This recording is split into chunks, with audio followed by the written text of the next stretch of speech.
அனைவருக்கும் வணக்கம். அதிமுகவில் ஏற்பட்டிருக்க இந்த பிரச்சனை எந்த அளவுக்கு பாதிக்குது அப்படிங்கிறத ஒரு சிலர் உணரவே மாட்றாங்க. தமிழகத்தில் இருக்கிற எல்லா கட்சிகளுமே நல்லா இருக்கிறாங்க. அவங்கவுங்க கட்சியை நல்லா வலுப்படுத்துகிறாங்க, மக்களை சந்திக்கிறாங்க, எல்லாமே செய்கிறாங்க. நீ அதிமுகவை பாருங்கள் எவ்வளவு பலவீனமாக இருக்குன்ட்டு. தொண்டர்கள்லாம் வெறுக்க ஆரம்பிச்சிட்டாங்க. பொதுமக்களும் இந்த கட்சி இனிமேல் தேவையா அப்படிங்கிற நிலைமைக்கு பேச ஆரம்பிச்சிட்டாங்க. ஒரு தனி மனிதனுடைய ஒரு அந்த சுயநல ஆசை தான் இந்த கட்சி இந்த அளவுக்கு மிகப்பெரிய பிளவை சந்திச்சிருக்கு. புரட்சித் தலைவர் அம்மா இருந்த காலத்தில் பார்த்திங்கன்னா அவங்களுக்குன்னு ஒரு மாஸ் லீடர். அவங்கெல்லாம் அவங்க ஃபேஸை பார்த்தாலே அந்தளவுக்கு ஓட்டு விடுக்கும்.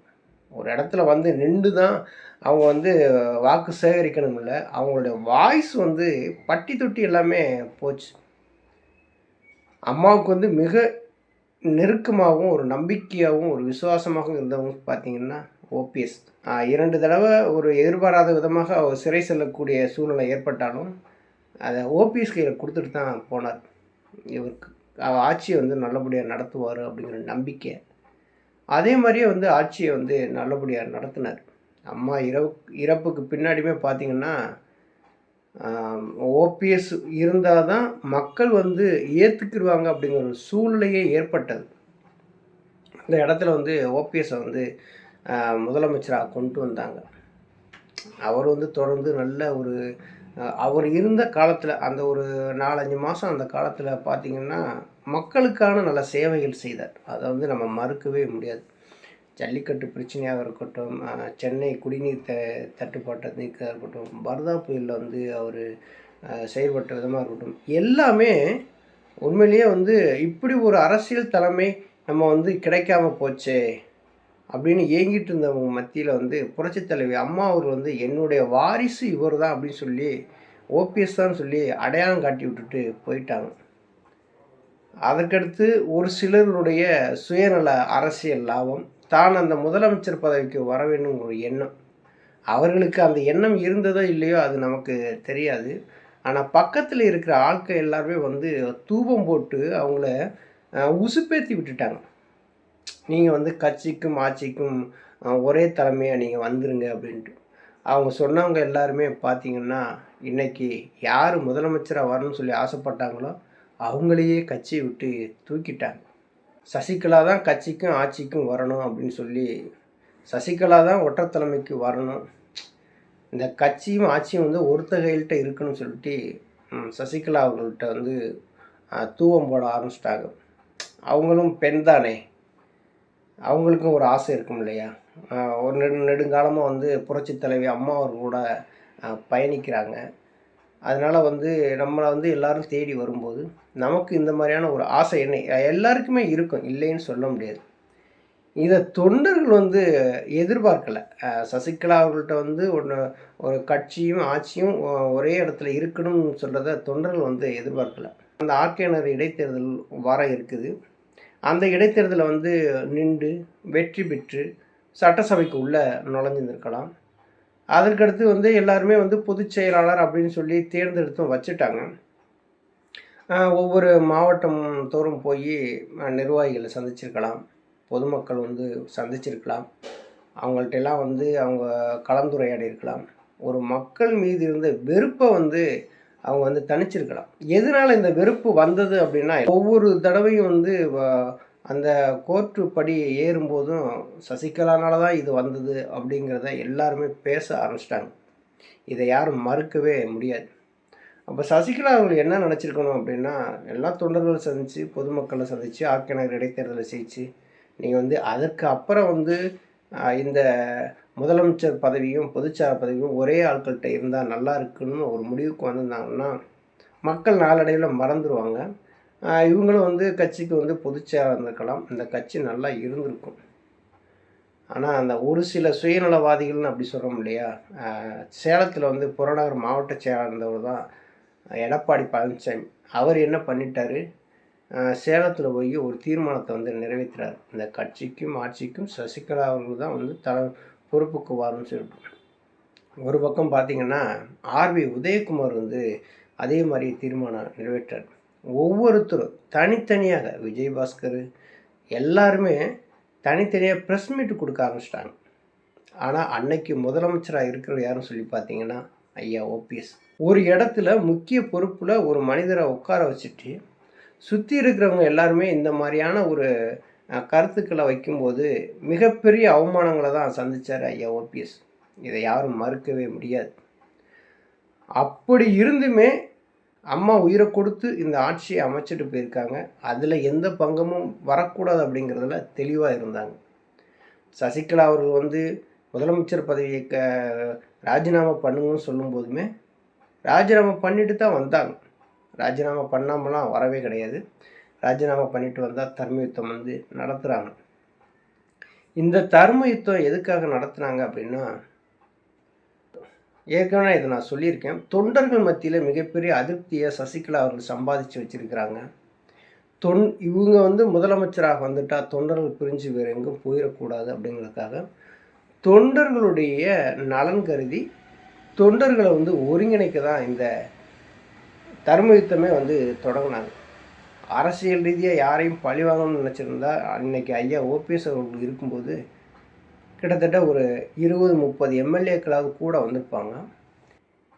தனி ஒரு மனிதனா அம்மாவுடைய சமாதியில உட்கார்ந்து, அவருக்கு மனதில் பட்டதை இதுவரையிலும் தான் கடந்து வந்த அவமானங்களை எல்லாம் அம்மாவுடைய சமாதியில ஆன்மாவா நினைச்சு, அவர் வந்து மன உருகி அந்த இடத்துல புரட்சித் தலைவி அம்மா அவர்கள வணங்கி வெளியில வர்றாங்க. அதன் பின்னாடி தான் ஒரு 11 எம்எல்ஏக்கள் வந்து ஐயா பின்னாடி வந்தாங்க. தர்ம யுத்தத்துல வந்து ஐயா ஃபர்ஸ்ட் ஆரம்பிக்கும்போது மிகப்பெரிய அளவுல ஆதரவு கிடைச்சது. குறிப்பா ஒவ்வொரு மாவட்டந்தோறும் பொதுக்கூட்டங்கள் வந்து நடத்துனாங்க. அந்த பொதுக்கூட்டங்கள்ல நடத்திட்டு இருக்கும்போதே எடப்பாடி பழனிசாமி முதலமைச்சரா இருக்கிறார். சசிகலா அவர்கள் வந்து சிறை செல்லக்கூடிய சூழ்நிலை ஏற்பட்டது. அப்ப உடனடியாக ஒரு ரெடிமேடா வந்து ஒரு ஆக்சிடென்ட்னு வச்சுங்களேன், அந்த இடத்துல தான் எடப்பாடி பழனிசாமி முதலமைச்சரா வர்றார். முதலமைச்சராக வந்து அரியணை வந்த உடனேயே சசிகலா அவர்கள் வந்து சிறை போகிறாங்க. ஆர்கே நகர் இடைத்தேர்தல் வந்து நடக்குது. துணை பொதுச் செயலாளராக டிடிவி தினகரன் இருக்கார். தினகரனோட சேர்ந்து தொப்பி சின்னத்துக்கு ஓட்டு கேட்டவர் தான் எடப்பாடி பழனிசாமி. எடப்பாடி பழனிசாமியினுடைய செயல்பாடுகள் வந்து சரியில்லைங்கிறதுனால தினகரன் வந்து ஒரு குறிப்பிட்ட எம்எல்ஏக்களை கூட்டிகிட்டு வந்து ஒரு 18 எம்எல்ஏக்களுக்கு மேலே கூட்டிகிட்டு வந்து ஆளுநர்கிட்ட வந்து மனு கொடுக்குறாங்க. தகுதிக்கு மீறிய ஒரு பொறுப்பை வந்து தகுதி இல்லாதவர்களுக்கு கொடுக்கும்போது, அந்த தகுதிக்கு மீறி அந்த பொறுப்பை தக்க வைக்கிறதுக்காக எந்த எல்லைக்கு வேணாலும் போவாங்க. முடிஞ்சால் கொலையும் கூட செய்வாங்க. அதே மாதிரி ஒரு சூழ்நிலை தான். இந்த முதலமைச்சர் பதவிக்காக கனவுல எத்தனையோ பேர் இருந்தாங்க. அத்தனை பேர்லேயும் எடப்பாடி பழனிசாமிக்கு தான் லாட்ரி சீட்டு அடித்தது. அப்போ அந்த பதவியை தக்க வைக்க டிடிவி தினகரனை அனுப்பணும் அப்படிங்கிறது முடிவுக்கு வந்திருக்கார். எடப்பாடி பழனிசாமி சபாநாயகர்கிட்ட போய் முறையிடுறார். கட்சிக்கு எதிராக ஆளுநர்கிட்ட போய் முறையிடுறாங்க, இவங்களை உடனே தகுதி நீக்கம் செய்யணுங்கிற சபாநாயகரும் தலையாட்டிகிட்டே தகுதி நீக்கம் பண்ணுறாரு. அதற்கு அடுத்து நம்பிக்கையில்லா தீர்மானம் வருது. அப்போது யாரை அணுகலாம் சொல்லிட்டு எடப்பாடி பழனிசாமி யோசிக்கிறார். அப்போ தான் கண்ணில் தென்பட்டவர் தான் நம்பிக்கையான ஒரு நாயகன் ஐயா ஓபிஎஸ். 11 எம்எல்ஏக்கள் பின்னாடி இருக்கிறாங்க. ஒவ்வொரு இடங்களையும் பொதுக்கூட்டங்கள் தர்மயுத்தத்தினுடைய பொதுக்கூட்டங்கள் நடத்தும்போது பார்த்தீங்கன்னா அபரிவிதமான ஆதரவு வந்து ஐயா ஓபிஎஸ் அவர்களுக்கு வந்து கிடைச்சது. மக்கள் எல்லாருமே ஏற்றுக்கிட்டாங்க. எடப்பாடி பழனிசாமி நம்பிக்கையில்லா தீர்மானத்தில் வெற்றி பெறணும்னா 10 பேர்னாலும் தேவை. ஐயா ஓபிஎஸ் அவர்கள் வந்து போனாங்க.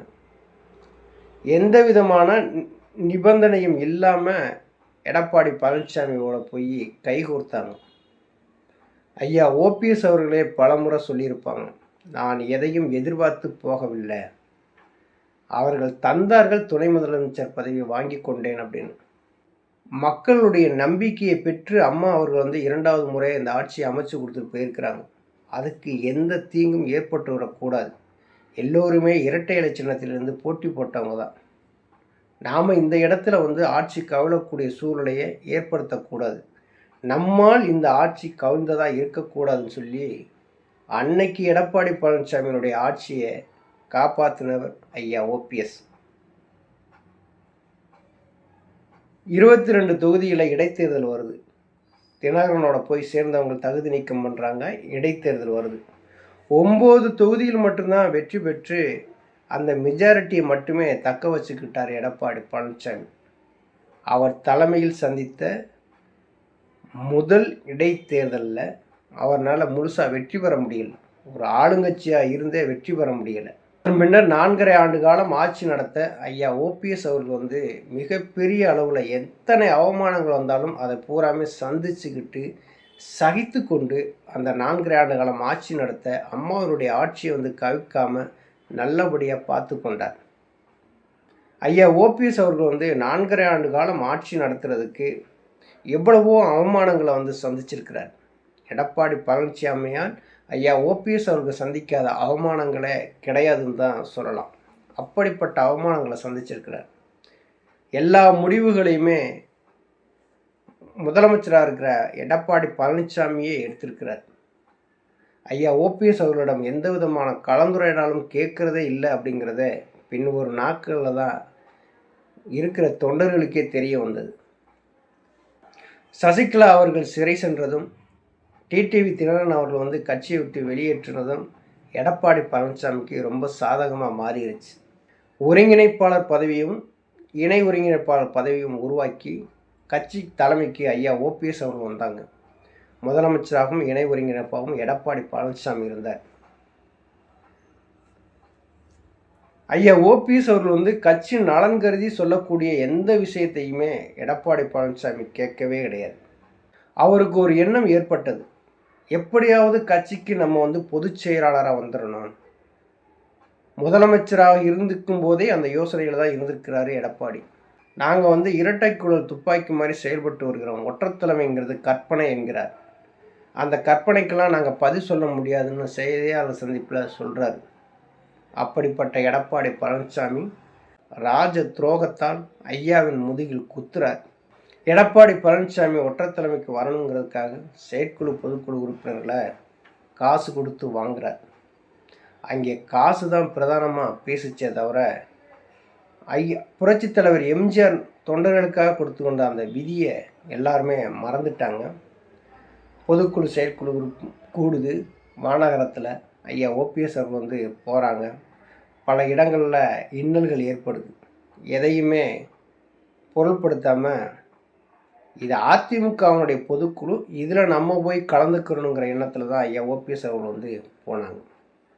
அங்கே போன உடனேயே மிகப்பெரிய அளவில் அதிர்ச்சி சம்பவங்கள் வந்து காத்து கொண்டு இருந்தது.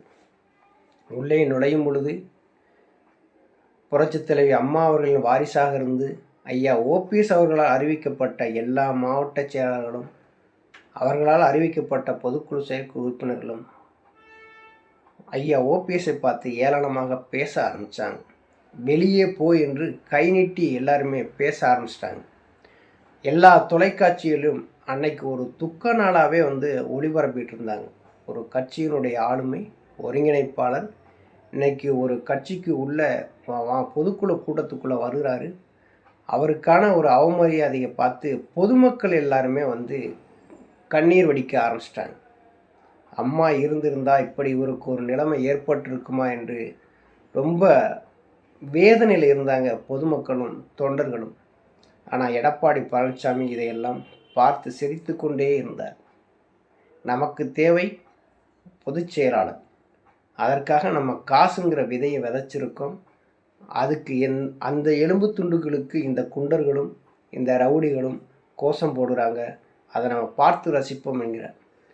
கடைசியில் இந்த பொதுக்குழு கூட்டம் வானகரத்தில் நடந்தது இல்லையா, 23 தீர்மானங்கள் வந்து நிறைவேற்றியிருந்தாங்க.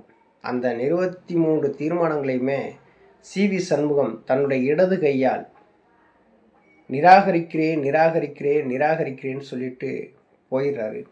இந்த இடத்தில் இருந்தால் நமக்கான ஒரு மரியாதை கிடைக்காதுன்னு சொல்லி ஐயா ஓபிஎஸ் அவர்கள் வெளியேறாங்க. ஐயா ஓபிஎஸ் அவர்களுக்கு போர்ப்படை தளபதியா வைத்தியலிங்கம், மனோஜ் பாண்டியன், ஜேசிடி பிரபாகர் இவங்க எல்லாருமே கிளம்புறாங்க. அங்கே இருந்த மைக்கில் ஒரு பக்கம் எஸ்பி வேலுமணி அவர்கள் பேசி கொண்டிருந்தாலும் மறுபக்கம் உரத்த குரலில் வைத்தியலிங்கம் அவர்கள் சொல்கிறாங்க, இந்த பொதுக்குழு கூட்டத்தை நாங்கள் வன்மையாக கண்டிக்கிறோம், நிராகரிக்கிறோம் அப்படின்னு சொல்லி வெளிநடப்பு செய்கிறோன்னு சொல்லி அங்கேருந்து கிளம்புறாங்க. இடுப்பில் கையை வச்சுக்கிட்டு தெய்வீக திருமகன் பசும்பன் தேவர் அவர்கள் எப்படி நின்றாங்களோ அதே மாதிரி இடுப்பில் கை வச்சு ஐயா ஓபிஎஸ் அவர்கள் நின்று ஏறிட்டு பார்க்கிறார்கள். எல்லா ஓநாய்களும் ஐயா ஓபிஎஸ் அவர்களை பார்த்து குறைத்து கொண்டே இருந்தது.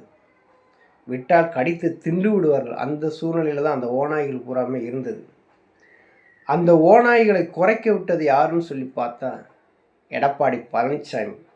ஐயா ஓபிஎஸ் அவர்கள் இடுப்பில் இருந்த கையை கீழே விட்டு நடந்து செல்லும் பொழுது ஐயா ஓபிஎஸ் அவர்களால் அறிவிக்கப்பட்ட அந்த மாவட்ட செயலாளர்கள், பொதுக்குழு, செயற்குழு உறுப்பினர்கள் ஐயா ஓபிஎஸ் அவர்கள் மீது தண்ணீர் பாட்டில் கொண்டு வீசுகிறாங்க. பெற்ற தாயை ஏளனமாக ஏசுகிறார்கள். இப்படிப்பட்ட ரவுடி கும்பலும் இந்த குண்டர்களும் வைத்து பொதுக்குழு கூட்டம் நடத்தும் இந்த எடப்பாடி பழனிசாமி ஒரு துரோகி என்பதை முழுமையாக அறிந்து கொண்டார்கள் தொண்டர்கள். 1.5 கோடி தொண்டர்களும் ஐயா ஓபிஎஸ் அவர்கள் பின்னால் நிற்கிறார்கள் என்றால் ஐயா ஓபிஎஸ் அவர்கள் செய்த மிகப்பெரிய தவம் அப்படின்னு தான் சொல்லலாம். தான் பொதுச் செயலாளராக வர வேண்டும் என்று எடப்பாடி பழனிசாமி எம்ஜிஆர் வகுத்த சட்ட விதிகளையே மாற்றுறார். 10 மாவட்ட செயலாளர்கள் முன்மொழியனும் 10 மாவட்ட செயலாளர்கள் வழிமொழியனும் 5 வருடம் தலைமை கழக பொறுப்பில் தலைமை கழக நிர்வாகியாக இருக்கணும் அப்படின்னு சொல்லி மாற்றும்போது எந்த ஒரு தொண்டனும் அந்த பொதுச் செயலாளர் பதவிக்கு போட்டி போட முடியாத சூழ்நிலையை உருவாக்குறார்.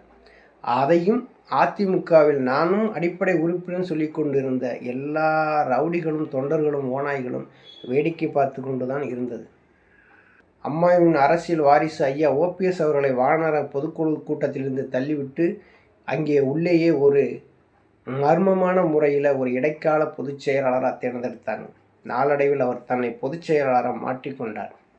இன்று அதிமுக விக்கிரவாண்டி இடைத்தேர்தலில் போட்டியிட முடியாத சூழ்நிலைக்கு இருக்க ஒரே காரணம் எடப்பாடி பழனிசாமி திமுகவோடு கள்ள உறவு வைத்து கொண்டதற்கான முக்கிய சான்று என்பதைத்தான் சொல்லலாம்.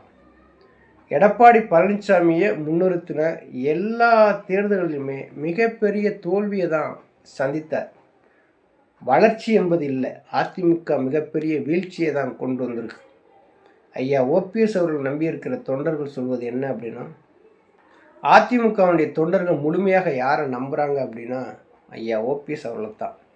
அவரை தவிர்த்து அரசியல் தமிழகத்தில் குறிப்பாக அதிமுக பண்ணவே முடியாத ஒரு சூழ்நிலை தான் ஏற்பட்டது. ஐயா ஓபிஎஸ் அவர்களை அதிமுகவிலிருந்து தனித்து விடப்பட்டாலும் அதிமுகவுடைய தொண்டர்கள் அரவணைத்து கொண்டார்கள். ராமநாதபுரம் பாராளுமன்ற தொகுதியில் சுயேட்சையாக போட்டியிட்டார். 15 நாட்கள் உள்ள நிலையில் சுயேட்சையாக ஒரு பலாப்பழ சின்னத்தை மக்களிடத்தை கொண்டு போய் சேர்த்தார். கிட்டத்தட்ட 3,41,000 வாக்குகள் ஐயா ஓபிஎஸ் அவருக்கு கிடைத்தது. 40 தொகுதியிலையும் மிகப்பெரிய தோல்வியை சந்தித்தார் எடப்பாடி பழனிசாமி. திமுக என்ன சொன்னதோ அதை அப்படியே செய்து காட்டினார் எடப்பாடி. டம்மியான வேட்பாளர்களை போட்டால் மட்டும்தான் திமுக ஜெயிக்க முடியும் அப்படிங்கிற நிலை ஏற்பட்டது. டம்மியான வேட்பாளர் எடப்பாடி பழனிசாமி போட்டார். 40க்கு 40 அதிமுக மிகப்பெரிய தோல்வியை சந்தித்தது. ஐயா ஓபிஎஸ் தனி ஒரு மனுஷனாக என்னுடைய பலத்தை நிரூபிக்க முடியும்னு சொல்லி 3,41,000 வாக்குகள் வாங்குகிறார். ராமநாதபுரம் பாராளுமன்ற தொகுதியில் அதிமுக டெபாசிட் இழக்குது. எடப்பாடி பழனிசாமி சந்தித்த இந்த தேர்தலில் அதிமுக விளவங்கோடு இடைத்தேர்தலில் வெறும் 5,000 வாக்கு வாங்கி அதிமுகவை மிகப்பெரிய அழிவுப்பாதைக்கு கொண்டு போயிட்டார். 3 பாராளுமன்ற தொகுதியில் 4வது இடத்துக்கு போகிறார். 7 இடங்களில் அதிமுக டெபாசிட் இழக்குது. 9 தொகுதிகளில் 3வது இடத்துக்கு தள்ளப்படுகிறார். அதிமுகங்கிற மிகப்பெரிய பேரியக்கம் எடப்பாடி பழனிசாமி அழித்து கொண்டே இருக்கிறார். அதை மீட்டெடுக்க தொண்டர்களோடு இணைந்து ஐயா ஓபிஎஸ் அவர்கள் மிகப்பெரிய அளவில் சிரத்தை எடுத்து அதை மீட்க போராடி கொண்டிருக்கிறார். அதிமுகவுக்கு ஒரு தலைமை என்றால் அது நேர்மையாக இருக்கணும், விசுவாசமாக இருக்கணும், நம்பிக்கையாக இருக்கணும். அந்த நம்பிக்கையின் உருவமான ஐயா ஓபிஎஸ் அவர்கள் மிகப்பெரிய ஆளுமையாக இருக்கிறது தொண்டர்களுக்கு நல்லா தெரிகிறது. வருங்காலங்களில் ஐயா ஓபிஎஸ் அவர்கள் தலைமையில் கண்டிப்பாக அதிமுக வளர்ச்சி அடையும். நன்றி, வணக்கம்.